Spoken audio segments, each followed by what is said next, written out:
বারবার অভিযোগ দিয়েছি, বারবার অভিযোগ নয় স্পষ্ট প্রমাণ সহ দলিল দিয়ে এসেছি।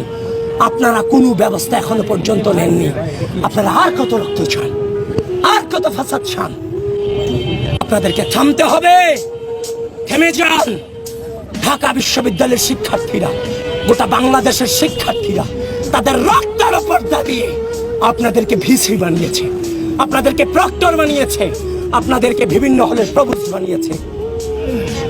প্রকৃতি হয়তোবা কিছু সময়ের জন্য মেনে নেয়, কিন্তু প্রকৃতি কিন্তু দিন শেষে ছাড় দেয় না।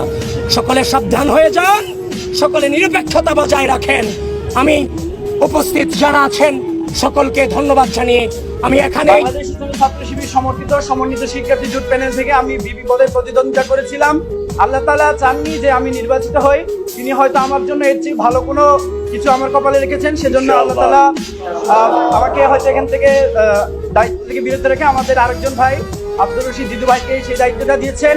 আল্লাহ তাআলা ভাইয়ের কাজকে সহজ করে দিন, ভাইয়ের কাজের মধ্যে বরকত দান করুন। এবং একই সাথে আমি আপনাদের সামনে অনেক সময় বলেছিলাম যে আমি নির্বাচিত হতে পারলে যে যে কাজগুলো করার প্রত্যয় ব্যক্ত করেছিলাম, আমি আব্দুর রশিদ জিদু ভাইকে সেই কাজগুলো বাস্তবায়ন হওয়ার ব্যাপারে সহযোগিতা করবো ইনশাল্লাহ। একই সাথে আমাদের পূর্ণাঙ্গ প্যানেল যারা নির্বাচিত হয়েছে তাদের সকল কাজে, সকল মতে, সকল পরামর্শে আমি তাদের সাথে থাকবো ইনশাল্লাহ। সব সময় ভাইদের পাশে আমি থাকবো ইনশাল্লাহ।